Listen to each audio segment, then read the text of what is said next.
What is going on, Headliner Nation? Hopefully everyone is doing well out there. Welcome to the Week 9 Waiver Wire Show, where today we're going to be covering everything that you need to know to start off Week 9 of fantasy football. Now, there is one thing that I know for sure, and that is not a damn thing makes sense in the NFL right now. And later on in this show, I'm going to give you examples as to why I'm even saying that. Now, just like we do every single week in this show, we'll go through the top injuries we saw last week, the teams on upcoming bye in Week 9, we'll go through what just happened in Week 8, talk about the best available players on the waiver wire, we'll rank them, talk about starting or stashing them, give some FAAB budget recommendations, talk some Streamin Ds, and some players we can consider dropping. Now, there are timestamps to all of those different sections down below in the description, so if you enjoy that, if you appreciate it, do me a favor and hit the like button if you haven't already. But okay, you know it's Monday morning, which means, yes, Jake is probably pumped. And I am, because we just hit our 11x tight end touchdown ticket on Underdog this past week. I posted it on Friday's video. Tons of people followed it and they 11 times their money. And get this, we have hit 37 of our last 48 picks in that Friday show that we post here on YouTube. Now, there isn't a better feeling than helping people go out there and hit on an 11x ticket. And just like we have every week of the season, I'm going to be doing it again this week in a video on Friday where I will post my picks of the week. So be sure to be all signed up on Underdog so you can come play along with us. All you got to do is head over to Underdog Fantasy or download the app. Create a new account using the referral code Headliners when you do so. Then all you got to do is make your initial minimum deposit and you'll get access to all the promos they offer every single weekend. But it gets better. Once you play your first $5, they're putting $100 in bonus funds directly into your account. Now, I don't know about you. I'm not the smartest guy, but I know that if I want to play $5 to get $100, it's kind of a no-brainer and we're having a lot of fun with it. Now, links to everything are down below in the description, but okay, let's go ahead and dive into Week 9 and first start off with some of the major injuries we saw in Week 8. Now, unfortunately, we got a few big names we need to talk about here. The first one, Cam Skattebo, running back of the New York Giants with a dislocated ankle. It was disgusting. The video is gross. The still pictures are gross. Losing him in fantasy football for the rest of the season is also gross. He is so fun to watch on Sundays that it makes it enjoyable to watch the Giants. And when's the last time any of us outside of Giants fans could say that? He was a huge boost to a lot of fantasy football teams, but he is now done for the year. How about another rookie running back, Quinshon Judkins of the Cleveland Browns, suffering a shoulder injury, what looks like it could be a potential AC sprain. Now, the good news here, they're on the bye in Week 9, so there's a chance that he rests up, comes back Week 10, and we don't miss any extended time, but we are definitely paying close attention to those reports. How about Saquon Barkley with a groin injury? Now, the team came out and said, hey, if we would have needed him, he could have come back into the game. I don't know if any team is really going to lead on to the extent of an injury that soon after a game, though. But once again, we have a silver lining here, and it's the fact that the Eagles are also on bye in Week 9, so he could come back in Week 10 with zero issues. Another player we're going to have to pay super close attention to throughout the bye. And then, yes, another running back, Alvin Kamara, with a left leg injury. Really don't know the extent of what it is just yet, but he was seen limping on the sidelines, and I would not be surprised if this is something that limits him majority of the week leading up to their game here in Week 9. He's already been super inefficient as is. Now, if he's even more limited by injury, we probably see a whole lot more Devin Neal, maybe even some Taysom Hill. But really, that was the extent of the major injuries in Week 8. Obviously, this is going to affect a lot of fantasy football teams.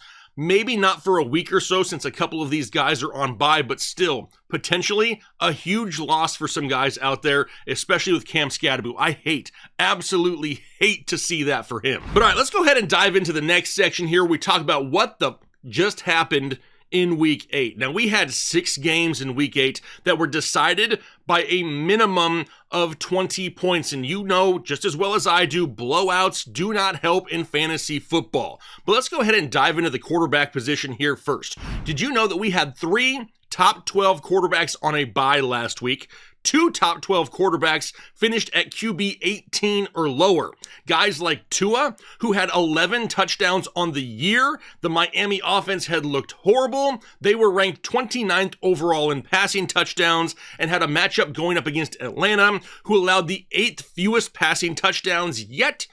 Tua went out and threw for 4 touchdowns. But the crazy part is, he did it with pink eye. Someone probably farted on the dude's pillow. He went out there with one of his eyes basically swollen shut, and he got better. But then we also have something like Baker Mayfield. He was outscored by Joe Milton and Tyler Shuck, and they didn't even start the game for their teams this week. Baker had been one of the best quarterbacks in the NFL all season. He was going to be getting MVP votes. Got outproduced by Joe Milton and Tyler Shuck in minimal duty. And then what about Carson Wentz? Do you remember Thursday Night Football? He played horrible. It looked like he could start maybe for a 3A high school team. He went out and outscored Dak Prescott, who had been a top 3 quarterback on the season. But it gets worse. Let's go down to the running back position. 6 of the top 20 running backs were on bye last week. Only 8 of the top 20 running backs finished the week inside the top 20. Bijan Robinson and Christian McCaffrey had both had 7 straight games of at least 10 fantasy points all season long. Both of them were held to less than 9 fantasy points in week 8. We had 2 top 15 running backs suffer injuries, and they couldn't even finish the game. We already talked about that. Cam Scatterbo and Quinshon Judkins. But this one is the kicker for the running back position. There were 9 backup running backs that finished inside the top 24 in week 8. It was RJ Harvey, Samaje Perine, Tajay Spears, Isaiah Davis, Ollie Gordon, Willie Marks, Tank Bigsby, Sean Tucker, and Tyler Algier. But all right, now we'll go talk about some wide receivers. How did they do? Well, 5 of the top 24 wide receivers were on bye. Only 7 of the top 24 wide receivers scored at least 10 fantasy points last week. The overall wide receiver 10 coming in to the week was Quentin Johnston. He finished with 1 target and 0 receptions. That should have been a key for us on Thursday Night Football, that this weekend was gonna be rough. How about guys like Troy Franklin, who was the wide receiver 1 overall on the week? He has 5 finishes this season outside the top 40 at the position. And then we have guys like Emeka Egbuka, who has 3 straight games of less than 8 fantasy points. However, he's still wide receiver 6 overall on the year. But really, the craziest thing here for wide receivers, there were 9 wide receivers that finished inside the top 24 this past week that came into the week outside the top 57 at the position. But all right, how about the tight end position, right? It was National Tight Ends Day. I'm sure they absolutely killed it, right?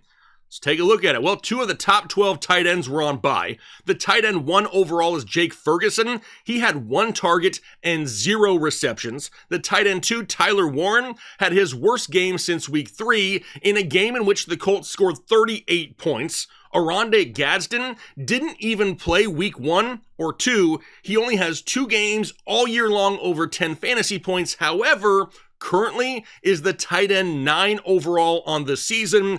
And then we had guys like Gunnar Helm and Charlie Kohler outscore other tight ends like Dalton Kincaid, Dalton Schultz, Mark Andrews, Evan Ingram, and Cade Otton. So I don't know if you're anything like I am, but I feel for like the last month or so of the season, every single Sunday is like hold my beer to the previous Sunday, because it's just getting more and more interesting, I guess you could say. Well, I mean, some may call it interesting. I call it irritating. But those were just a few fun facts for week 8 that a lot of us in the fantasy football space are all dealing with. But all right, it was bipocalypse, right? We were all destined to fail in such a bad week from the start. It's going to get better in week 9, right? I mean, come on, help me speak it into existence, because we still have 4 teams on a bye in week 9, and there are a ton of fantasy assets involved. The Cleveland Browns, we will not have Quinshon Judkins, or if you are using Harold Fannin at the tight end position. The Jets are on a bye. Yes, the Jets aren't great, but a lot of us are using Breece Hall. Garrett Wilson won't play due to injury and due to a bye, and then Mason Taylor at the tight end position. The Eagles are on a bye, so no Jalen Hurts, no Saquon Barkley, no A.J. Brown, no Devontae Smith, no Dallas Goedert, and then the Tampa Bay Buccaneers also on a bye. No Baker Mayfield, no Rashad White, no Emeka Egbuka, and no Cade Otton for us here in week 9. So now let's move on to the waiver wire. What is out there that could help us? And there's a lot of retreads out there, a lot of names we've been talking about for quite some time. We'll start off at the quarterback position. Joe Flacco, currently 48% owned. It is creeping up. He has a matchup upcoming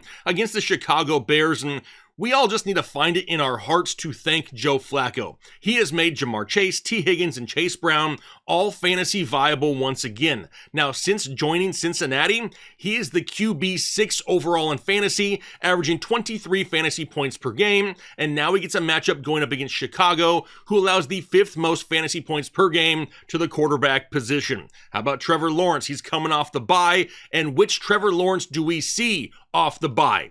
He'd had 3 straight games over 17.5 fantasy points, but we also know that Brian Thomas Jr. has a shoulder injury, and Vegas, their matchup this week, allows the 6th fewest fantasy points per game to the quarterback position. If he's without BTJ and a difficult matchup on the road, Trevor Lawrence is a streaming option, but maybe not the safest. We also have Sam Darnold. He's 35% owned. He's going up against Washington. Now, he had a bad game prior to the bye in week 7, and then his bye in week 8. However, he has scored 16 plus fantasy points in 5 of his 7 games this season. The bad game in week 7 that he had was against the Houston Texans, and there is no team in the NFL that allows fewer fantasy points per game to the quarterback position than the Houston Texans. So yes, it was a bad game, but not a huge shock. Washington, on the other hand, allows almost 20 fantasy points per game to the quarterback position, so Sam Darnold is, yes, once again, a streaming option in week 9.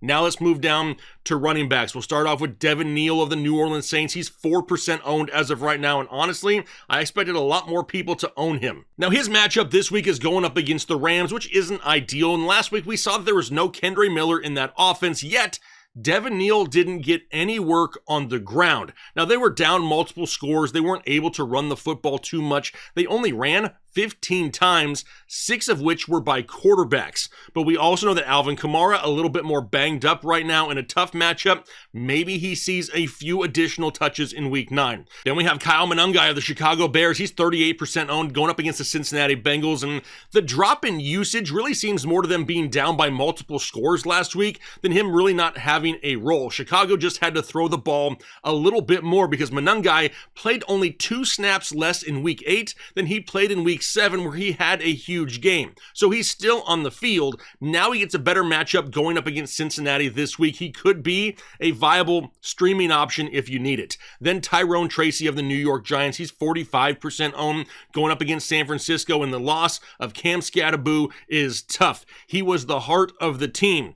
But Tracy is no slouch either. I think a lot of people have forgotten about Tyrone Tracy because of the play of Cam Skattebo. But now Tracy is in line for a huge boost in volume. And if you remember right, prior to the NFL draft, Tyrone Tracy was being talked about everywhere as a huge sleeper in 2025. Now, he is a talent that can play all 3 downs, and in my opinion, he is the #1 waiver wire ad on the week. Then we get down to Tank Bigsby. He's 20% owned. They are going to be on bye this week. He cannot help you in week 9.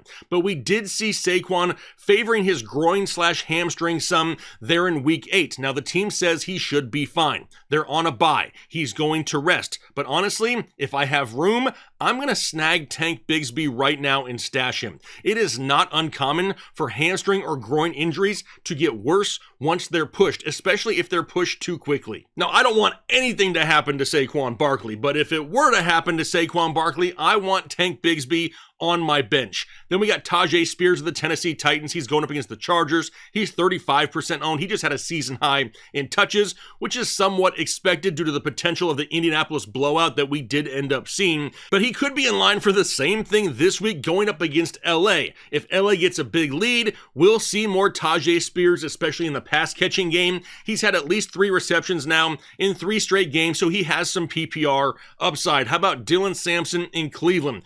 14% owned, also on the bye. We saw Quinshon Judkins suffer that shoulder injury, but now with them going on the bye, we may not get a whole lot of information. So I'm not saying that Dylan Sampson can be picked up now. We're going to start him in week 10. We really don't know. If you have an opportunity to pick him up and stash him, there is a chance he has an increased role coming out of the bye if Quinshon Judkins is not fully healthy. Then we got Isaiah Davis of the New York Jets, only 10% owned, another name, another guy on bye. Why are we picking up so many guys on bye? Well, really, there's a couple reasons. The first is a lot of people in fantasy football, when making waiver claims, really make their claims based off of what the next week's projections are going to be. That is not the way you should be picking up players off of waivers. However, millions upon millions of people do it that way. Well, for guys that are on bye, that number is going to be 0. And if on your site you have it sorted by that, these guys aren't even going to show up at the top of the list. So it's a great time to get some of these guys at a little bit more of a discount. But on top of all of that,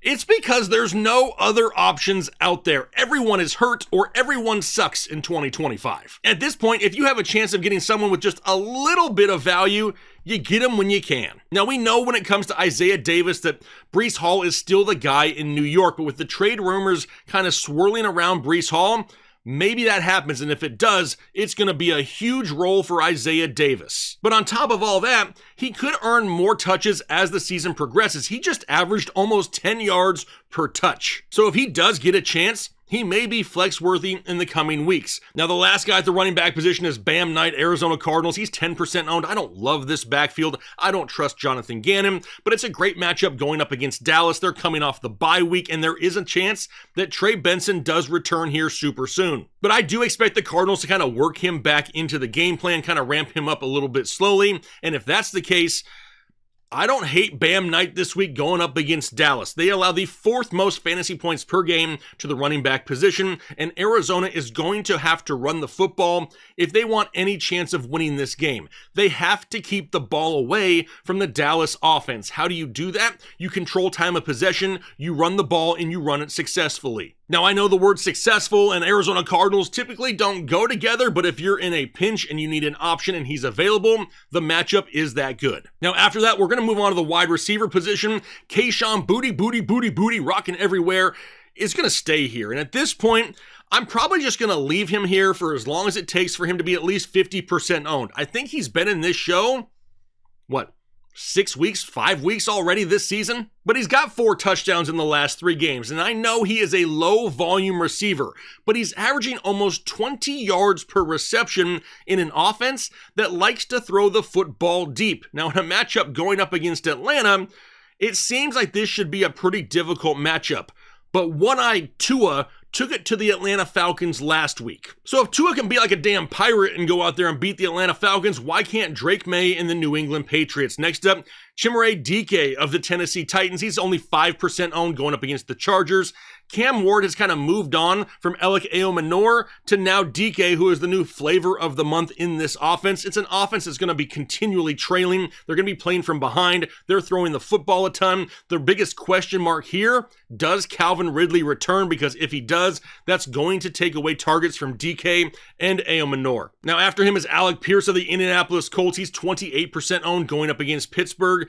And this guy may be one of the better 50-50 guys in the NFL. If you throw the ball up deep down the field and Alec Pierce is down there, he has a great opportunity of bringing it in. He's had a reception of at least 35 yards or more in 4 of his 6 games this season. However, he's yet to score a touchdown, and there are a ton of targets to be split in Indianapolis. The only reason I'm including him is the matchup going up against Pittsburgh, who allows the 3rd most fantasy points per game to the wide receiver position. Then we got Jalen Noel of the Houston Texans. He's only 2% owned going up against Denver. You could literally go Hutchinson, Higgins, Noel. It doesn't really matter. The main issue here is none of them are really seeing consistent weekly volume, and there's a chance that Nico Collins and Christian Kirk both come back this week. However, I included Jalen Noel. He's had 13 targets over the last 2 weeks and is really the deep ball guy in this offense. I also expect Patrick Surtain to possibly be on Nico Collins. Surtain also banged up in week 8,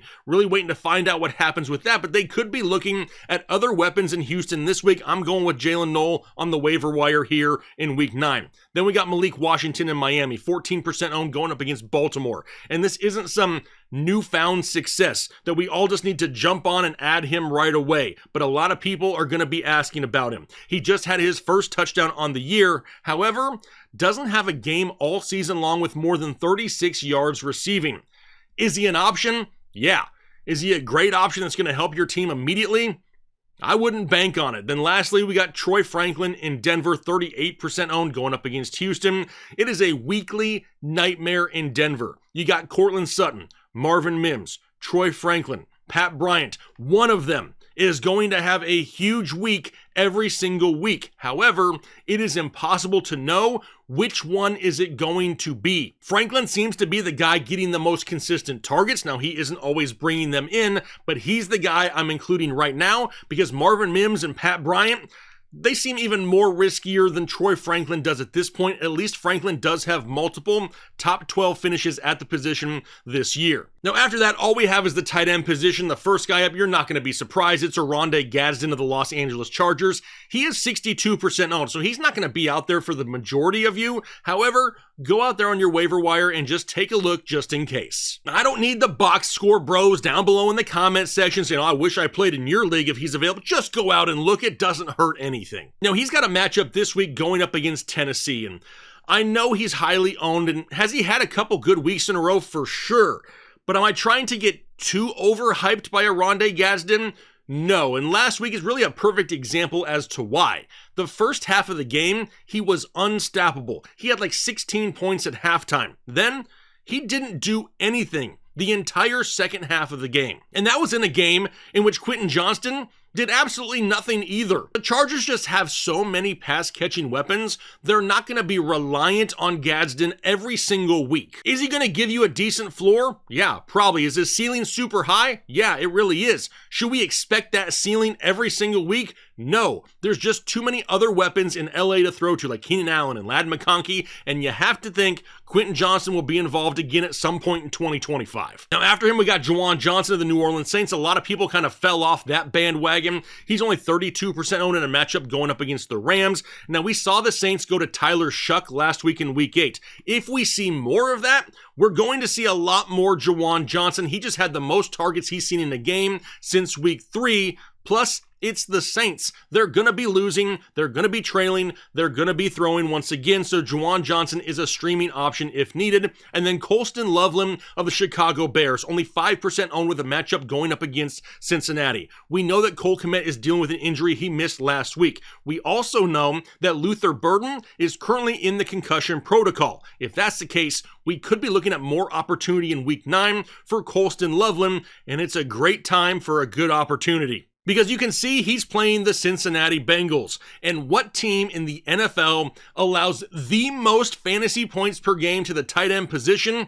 Yes, the Cincinnati Bengals. So let's rank these guys. How do we want to pick them up off the waiver wire? Now, just like I always do, I put quarterbacks and tight ends at the bottom of the list. This does not mean they have the least amount of value. It means that not every team needs a quarterback or a tight end, but most teams are looking for running backs and wide receivers. However, I did rank them by their position. So if you do need one of them, you can see the order in which I would grab them. Now, right off the top is Tyrone Tracy of the New York Giants. He's in line for the biggest uptick in volume of anyone in today's show. Then Tajay Spears. He's slowly earning more and more of a role each week. Plus, the Titans are always losing, so he's getting opportunities. Then we're going to go down to Kyle Monangai and Bam Knight going up against Dallas. We love that matchup.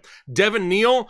Really expected more in Week 8 because we didn't see more, kind of dropped him down the list just a little bit. Then we get to Kayshon Boutte, rocking everywhere, going up against Atlanta, followed by Tank Bigsby. He would be higher if they weren't on a bye, but he cannot help you right now. Then Chimere Dike, followed by Isaiah Davis, also on a bye. Dylan Sampson, also on a bye. Then Alec Pierce, Troy Franklin, and Jalen Knoll. And then lastly at the wide receiver position once again is Malik Washington. All those guys there at the bottom, boom or bust, hit or miss. Really can't rely on them weekly. That's why they're grouped together here at the bottom of the list. Now, if you do need a quarterback, I'm going with Flacco, Darnold, and then Lawrence, and then at the tight end position, Gadsden, Loveland, and then Juwan Johnson. Now, if we have to pick up some of these guys, are we starting them or are we stashing them? Well, if you grab Tyrone Tracy, he's going to be a start immediately for your fantasy football team. Tajay Spears, Kyle Monangai, Bam Knight, I list them as a start, but only due to bye weeks and injuries. I would prefer to just stash them, but if you're in a desperation time, they are options for you here this week. Devin Neal, more of a stash, so is Kayshon Boutte, Tank Bigsby, DK, Davis, Sampson, Pierce, Franklin, Knoll, all stashes. Same with Malik Washington as well. They're all basically stashes. Now, if I had to pick someone this week that I had to start out of that group, it's probably Jalen Knoll, but it's a huge risk if you ask me. As for the tight ends and quarterbacks, if we're recommending them in this show, that means they are streaming options, so all of them are startable as well. How about how much do we pay? How much of a FAAB budget are we dropping on these guys? And for Tyrone Tracy, I will empty the clip. Now, there may be a lot of people out there that don't agree with that, but we're in week 9 of the fantasy football season. Everyone is injured or on a bye or underperforming. If we can grab a starting running back at this point of the season, I'm doing it at all costs. Then Tajay Spears, Kyle Monangai, Bam Knight, Devin Neal, kind of really looking at that 20% mark. Anything under that would be okay. I don't want to overspend. Kayshon Boutte, Tank Bigsby, DK, Davis, Sampson, Pierce, Franklin, Knoll, Washington, up to 15%. I'm not overspending on any of these guys because none of them are consistent enough producers that I can really rely upon them weekly. Then we get down to the quarterback position, Flacco, Darnold, or Trevor Lawrence, really just 10%. If you're just streaming a quarterback, you don't want to dump a huge, chunk of your FAAB on a 1 week, bye week type fill-in. Then lastly, the tight end position. If you can get Oronde Gadsden, I could see claims up to 45%, but that is only on tight end needy teams. If you already have a weekly tight end that you feel comfortable about starting, don't go out there and spend that much on Oronde Gadsden. Then Colston Loveland, Juwan Johnson, up to about 10% or so because their potential volume that they could be seeing is somewhat short-lived potentially here remainder of the season. Now, if you're looking for a few streaming Ds this week, we got the Rams, the Packers, and the Chargers. The Rams coming off their bye week. A lot of people dropped them. They're going up against New Orleans, coming off the bye with an extra week to prep for this game against an offense that's ranked 29th in scoring. That could be a good opportunity. The Packers going up against Carolina. The Carolina offensive line is banged up, and their offense ranks 27th in scoring. The Packers could feast in this game. And then the Chargers going up against Tennessee, a top 12 overall defense against the worst overall offense in the NFL. Sounds like a pretty good streaming option to me. Which brings us to the section of players that we would drop here at this point of the fantasy season, and I'm not trying to get too cute here. Like I've mentioned multiple times in this show, we have too many players on bye, too many players injured, too many question marks, too many underperforming studs to go out there this week and make any blanket statements on players. So this is what I want to do this week. If you have a player on your roster that you want to drop, leave just that player's name down below in the comment section. I will then respond to as many comments as I possibly can with a yes or a no, whether or not you should be dropping that player at this point of the fantasy season or not. I just know that I have seen some crazy lineups over the last week or so with people trying to navigate bye weeks and injuries. I'm not trying to go out there and tell people to drop a player that they may be more reliant on than a lot of others. So leave those comments down below. It'll be a great way for us to interact this week as well. But that's going to go ahead and wrap up the waiver wire show here for week 9. Remember, a lot of us are all in the same boat. We're all dealing with these underperforming players and injuries and bye weeks. And yes, this year may be the strangest fantasy football year that I have seen since I've started this job in 2017. Now, I also started playing fantasy football in 2020, so I've played for 25 years, and I can honestly say that this year may be one of the worst / confusing / underwhelming that I can remember. But that doesn't mean we just take the season off. We find a way to make it to the fantasy playoffs, because once we get there, anything can happen.